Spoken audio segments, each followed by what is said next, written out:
Dégâts. Salut à tous. Ici, Abba the First.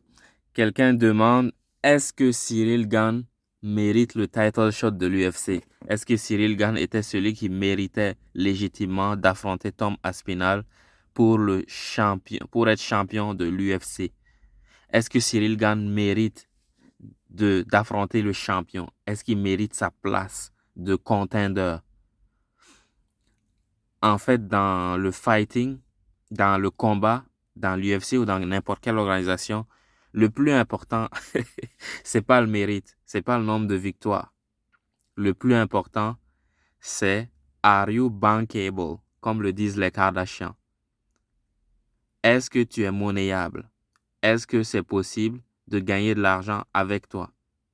En fait, chaque combattant, quand il rejoint une organisation pour faire du combat, il va utiliser l'organisation comme une plateforme pour se faire connaître, pour générer des revenus. Le combattant gagne de l'argent grâce aux gens qui viennent le voir combattre. Plus il y a de gens qui veulent te voir combattre, plus tu vas gagner de l'argent et plus l'organisation va te donner les moyens de combattre. C'est ce qui s'est passé avec Hamzat Chimaev ou avec d'autres combattants qui ont été célèbres. Comme Hamzat Chimaev, c'était à cause de ses performances, mais aussi à cause du buzz qu'il a généré grâce à ses performances. Plus il générait de buzz, plus on le faisait combattre contre des gens de plus en plus haut placés, même s'il n'a pas fait le même chemin que les autres combattants. Si tu commences, tu vas avoir un certain chemin. Mais on dit déjà la moyenne de combats dans l'UFC, c'est 2 ou 3 combats. Tu rentres, tu signes pour 2 combats, tu fais tes 2 combats, tu sors, tu quittes l'UFC, c'est fini, on n'en parle plus. La plupart des gens, ils font 2 combats à l'UFC au maximum.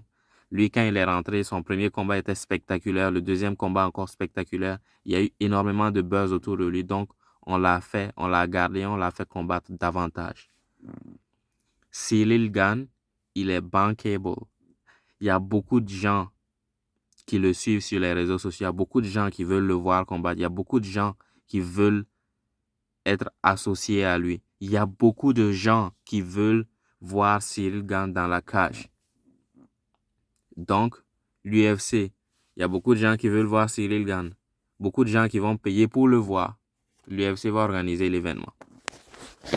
C'est juste ça. C'est juste une question d'argent. Il n'y a rien d'autre. Ce n'est pas une question de compétence. Conor McGregor avait perdu énormément de ses combats à la suite. D'habitude, à l'UFC, quand tu es débutant et que tu perds 2 combats à la suite, on arrête ton contrat, on cesse ton contrat. Quand tu viens juste de commencer, deux défaites, c'est fini. Alors qu'il y a des gens qui arrivent à rester malgré les 2 défaites. Conor McGregor, il a perdu beaucoup de fois. Tony Ferguson, il a perdu beaucoup de fois et donc continue à le faire combattre. Pourquoi? Parce que parce qu'il génère énormément de revenus pour l'organisation. L'organisation utilise les combattants pour générer les revenus. Les combattants utilisent l'organisation pour faire de l'argent, gagner de l'argent. Si Cyril Gane va combattre à l'UFC, il va gagner beaucoup d'argent. Pas énormément, il ne sera pas milliardaire, mais il va générer une certaine somme. Selon le nombre de tickets qu'il vend, il va gagner une certaine somme aussi. On appelle la plupart des prospects les vendeurs de tickets. C'est dire, leur nom, c'est vendeur de tickets. Parce que ta valeur est déterminée par le nombre de tickets que tu vas vendre. Tu vends beaucoup de tickets, on va te faire combattre plus. Tu vends pas beaucoup de tickets, on va pas te faire combattre. Tu nous fais perdre l'argent, on va arrêter ton contrat. C'est ainsi que l'UFC fonctionne. C'est juste une organisation et c'est juste une entreprise. Elle essaie de gagner de l'argent. Cyril Gane, c'est quelqu'un qui veut gagner de l'argent, qui veut faire gagner de l'argent à cette organisation. Donc, on va le mettre devant les caméras. C'est tout. Ça s'arrête là. C'est comme YouTube qui propulse MrBeast. Pourquoi? Parce que MrBeast produit des vidéos qui ont énormément de succès sur YouTube, qui permettent à YouTube de gagner, de générer énormément de revenus. Une quantité massive de revenus, gigantesque de revenus. MrBeast permet à YouTube de générer une quantité gigantesque de revenus, d'attirer des annonceurs et différents types d'annonceurs. C'est pourquoi on le met en avant. Cyril Gane, il attire le public européen.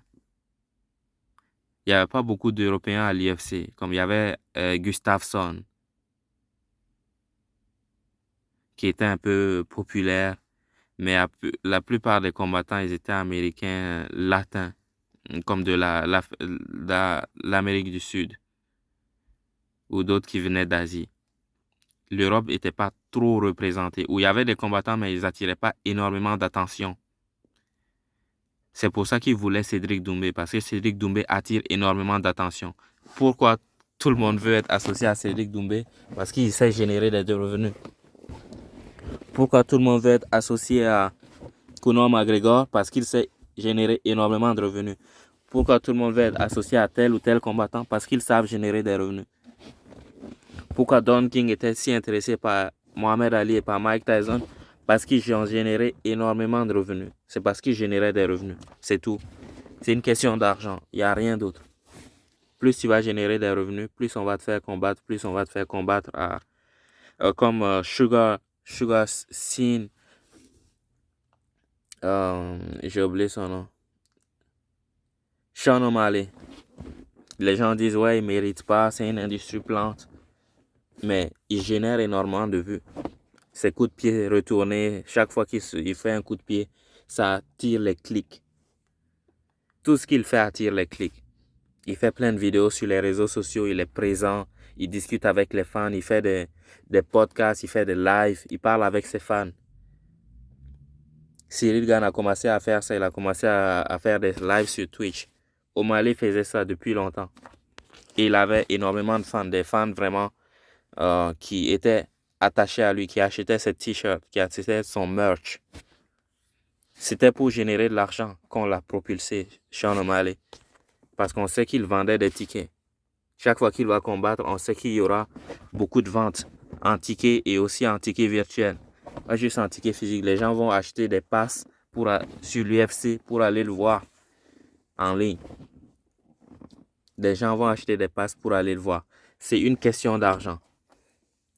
Pourquoi ils ont fait combattre McGregor à la boxe? Pourquoi McGregor allait affronter Mayweather? Est-ce que c'est parce qu'il est plus fort que tout le monde, comme c'était le contender numéro 1? Est-ce que c'est parce que c'était le challenger numéro 1 sur la planète? Ça veut dire celui qui pouvait poser le plus de difficultés au style de Mayweather. Floyd Mayweather. Est-ce que Conor McGregor était celui qui représentait le plus une menace sur cette planète contre Floyd Mayweather? Pas du tout. Les règles de la boxe font que c'est un autre sport comparé au MMA. C'est pas parce que tu es fort en MMA que tu seras forcément fort en boxe. Parce que les règles sont différentes et tu es conditionné à penser d'une certaine façon quand tu fais de la boxe ou quand tu fais du MMA. Les entraînements sont différents. L'endurance, le type d'endurance que tu as sera différent. Floyd a fait de la boxe toute sa vie. À quel moment quelqu'un qui n'a pas allé aussi loin que lui va le battre? Floyd est allé aux Jeux Olympiques. Si vous pensez vraiment que Conor McGregor pouvait le battre, qui représentait une menace contre Floyd Mayweather a affronté Manny Pacquiao. Il a affronté Canelo. Il a affronté même le crazy Emmanuel Augustus. Vous savez qui est Emmanuel Augustus? Il s'est même fracturé sa main durant ce combat-là. Floyd Mayweather s'est fracturé la main sur la tête de Emmanuel Augustus à force de cogner dessus. C'était juste une question d'argent.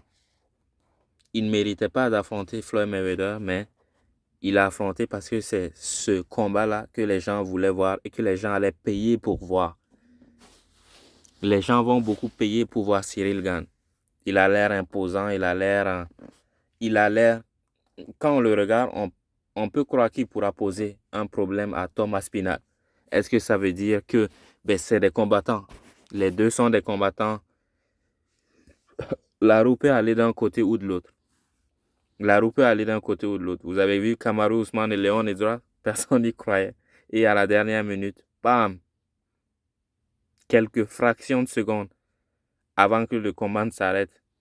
Coup de pied dans la tête, high kick, dodo, direct.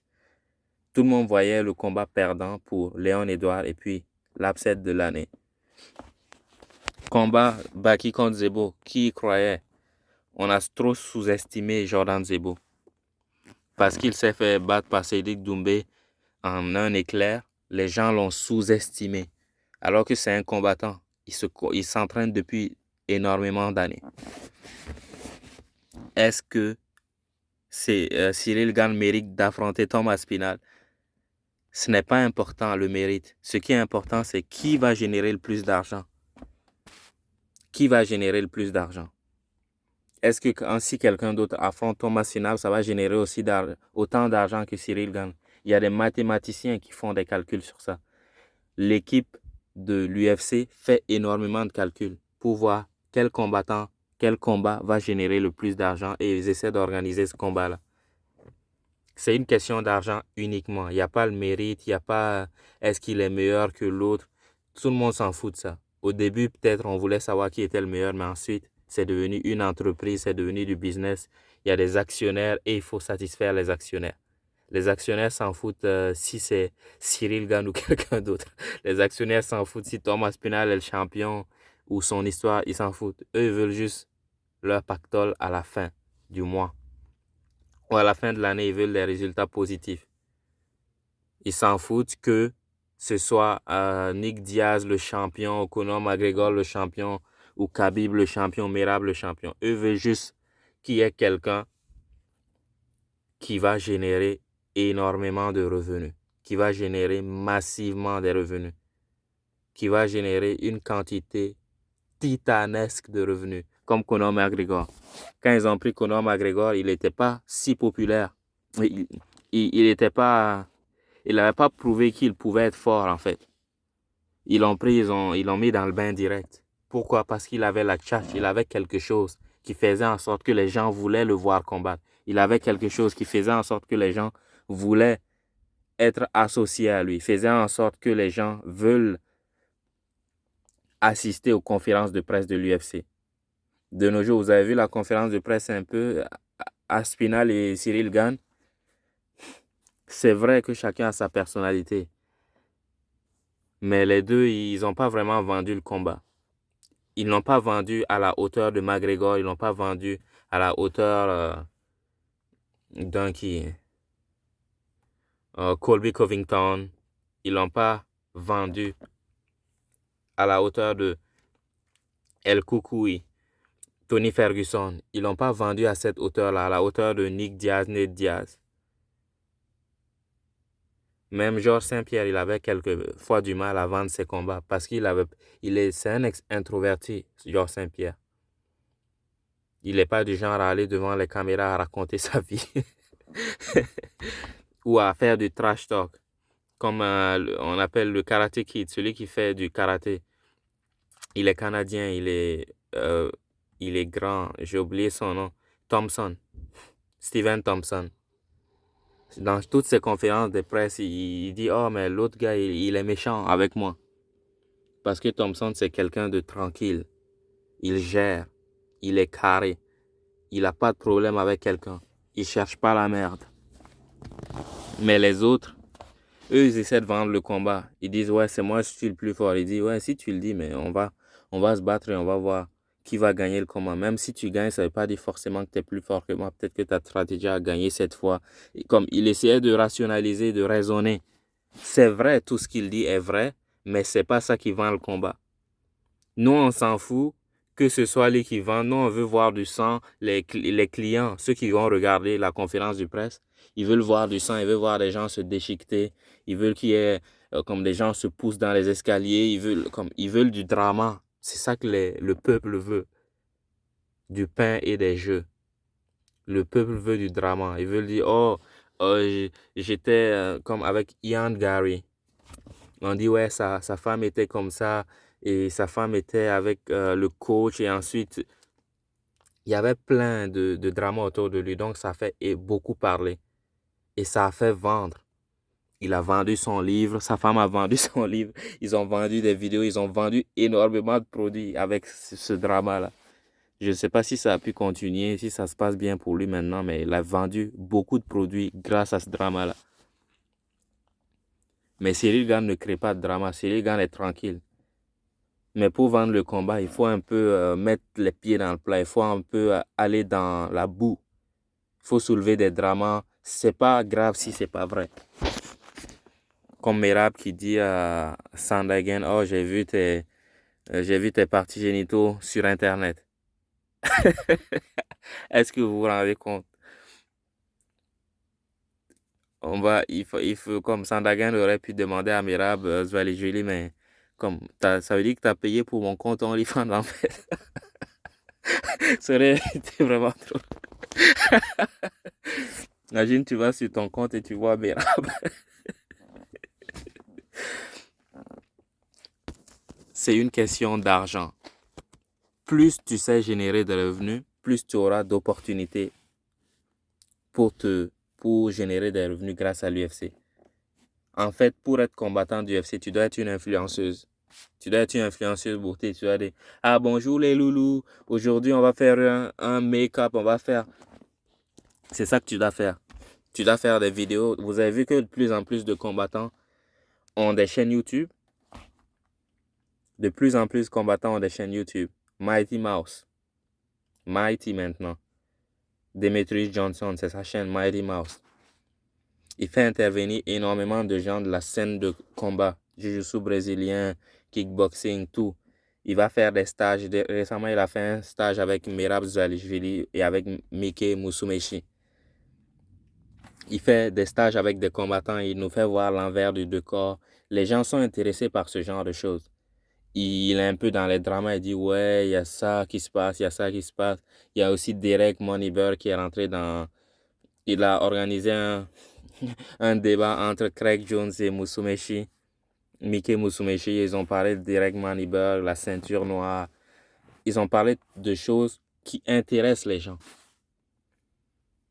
Il y a eu un peu de drama autour de ça, mais c'est ce qu'ils veulent.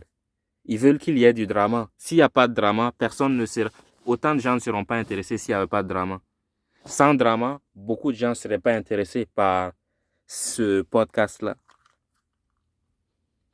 La production c'est bien réalisé, mais sans le drama, personne ne serait intéressé. Tout le monde s'en battrait les couilles, on irait faire d'autres choses de notre vie. Parce qu'il y a eu du drama autour, tout le monde s'est dit, oh, mais qu'est-ce qui se passe? Ok, il y a Derek encore, il a eu sa ceinture noire en 3 ans et demi, oh, alors qu'il n'a pas fait de compétition. Oh, et là, il y a trahison entre Mickey, il dénonce Derek Moneyber. Waouh, il y a trahison entre Craig Jones et puis son équipe. En fait, Craig Jones s'est séparé de la B-Team parce qu'il était pas... parce qu'il a barré...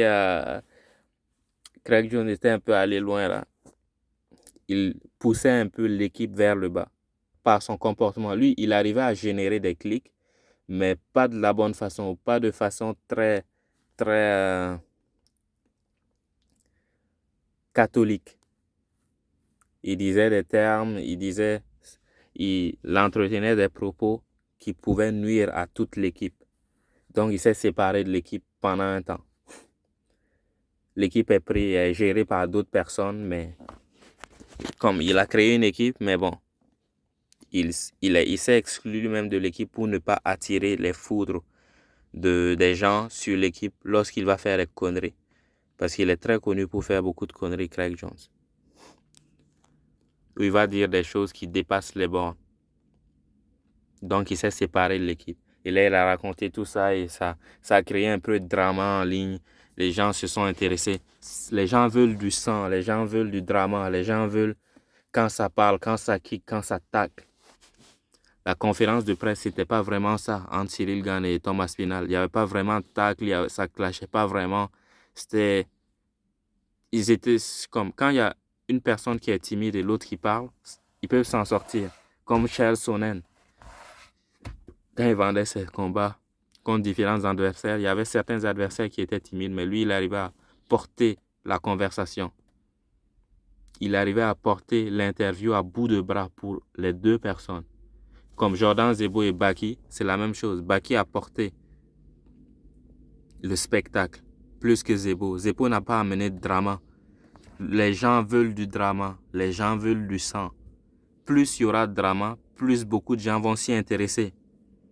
Comme on a vu, vous avez vu, il y a un temps, il y avait un YouTuber qui s'appelait Amin Mojito. Il faisait des conneries, il faisait le con et ça attirait l'attention. Il faisait le con et ça attirait l'attention. Bien sûr, les combattants UFC ne sont pas obligés d'aller aussi loin. Comme Mera, parfois lui aussi, comme j'ai dit, il s'entoure de femmes, il dit ouais, je suis le mal alpha et toutes ces choses pour attirer des clics. Rien de cela n'est réel, c'est pas comme ça qu'il est. Rien de ça n'est réel. Ou dans les interviews de Islam Makhachev, c'est parfois son adversaire qui porte l'interview parce que Islam, il est tranquille, il est carré. Il n'a pas de problème, lui. Mais si il n'y a que deux personnes qui n'ont pas de problème, ça ne va pas marcher. On ne va pas pouvoir vendre le combat. Pour pouvoir vendre le combat, il faut qu'il y ait du drama, il faut qu'il y ait des problèmes. Il faut qu'il y ait un qui cherche des noises à l'autre. Oh ouais, ta mère est dans mes abonnés OnlyFans. Je peux te la montrer, voici son nom. Ce genre de commentaires, c'est pas vrai. C'est 100% pas vrai, mais on peut le dire. Ça va créer des rumeurs. On va dire, est-ce que c'est vrai? Est-ce que c'est... Les gens vont en parler pendant un certain temps jusqu'à ce que le combat se fasse, puis ensuite tout le monde s'en battra les couilles. C'est très important de pouvoir vendre le combat. Pour être un combattant, il faut être une influenceuse. Ce n'est pas suffisant de savoir combattre. Même si tu ne sais pas combattre, comme l'a dit Dana White à Conor McGregor, il dit, même si Conor McGregor ne sait pas combattre, avec ce qu'il a dans la voix, il ira très loin dans l'organisation. Et il est vraiment allé très loin. Conor McGregor savait combattre. Il savait se battre. Il pouvait se battre. Il a mis KO plein d'adversaires. Il a mis beaucoup de gens en difficulté dans la cage. Mais ce n'est pas ce qu'il a fait de lui une star. Ce qui a fait de lui une star, c'était les conférences de presse. Quand on dit Conor McGregor, les gens se rappellent plus de ce qu'il a dit que de ce qu'il a fait dans la cage. Combien de gens savent si Conor McGregor est droitier ou gaucher? Quelles sont ses combinaisons préférées, ses coups préférés? Parce que ceux qui regardent, ceux qui vont dépenser de l'argent pour acheter des goodies, du merch, des t-shirts et tout ça, c'est pas forcément des combattants. C'est pas des combattants qui vont dépenser énormément d'argent pour ça. Ceux qui vont dépenser beaucoup d'argent, c'est les gens qui sont pas dans ce milieu-là. C'est pas des gens qui s'entraînent jour et nuit au MMA qui vont dépenser de l'argent. C'est monsieur, madame, tout le monde. Ils veulent se détendre. Ils vont aller parier peut-être, faire des paris en ligne sur les combats. Ils vont acheter des choses de leur idole pour le soutenir. C'est monsieur, madame, tout le monde. Ils ne sont pas combattants. Ils n'y connaissent rien la plupart du temps. Ou ils y connaissent un peu, suffisamment pour avoir j'ai oublié le nom du biais cognitif. Ils vont juste avoir un peu de connaissance dessus, debout et au sol et c'est tout. C'est ça la moyenne des gens qui regardent l'UFC. C'est ça la moyenne. Est-ce que Cyril Gane mérite son title shot? C'est pas important. C'est lui qui va générer le plus d'argent pour l'organisation. C'est pour qu'on l'a mis en tête. Si quelqu'un d'autre allait générer plus d'argent que Cyril Gane, on aurait mis cette personne. Pourquoi ils ne veulent pas faire affronter John Jones et Alex Pereira? Parce qu'ils ne veulent pas détruire leur champion. Si on donne Alex Pereira à faire bouffer par John Jones, il ne sera plus là pour leur générer de l'argent. Donc, on ne veut pas le donner en pâture au loup. Peut-être que lorsque Alex Pereira va cesser de combattre, va vouloir prendre sa retraite, peut-être que là, on pourra organiser un combat avec John Jones pour générer une dernière fois de l'argent. C'est juste une question d'argent, les amis. C'est juste une question d'argent. Il n'y a pas le mérite, il n'y a pas il sait combattre, il ne sait pas combattre. Tout ça n'a aucune importance. C'est une entreprise qui essaie de générer de l'argent et un maximum de capital. Ils veulent générer autant d'argent qu'ils peuvent. Ils veulent générer autant d'argent qu'il est possible de générer. Et ils mettent plein de facteurs dans leurs calculs. Et savoir combattre, c'est l'un des derniers trucs qu'ils mettent en valeur. C'est pourquoi Jake Paul arrive à se battre. Jake Paul, il s'est battu avec Mike Tyson. Est-ce qu'on va dire Jake Paul, c'est celui est-ce qu'il mérite d'affronter Mike Tyson? Pas du tout. Il y a qui d'autre? Jake Paul, il veut affronter Gervonta Davis, champion du monde Gervonta Davis. Il a commencé la boxe depuis tout petit. À quel moment Jake Paul peut le battre?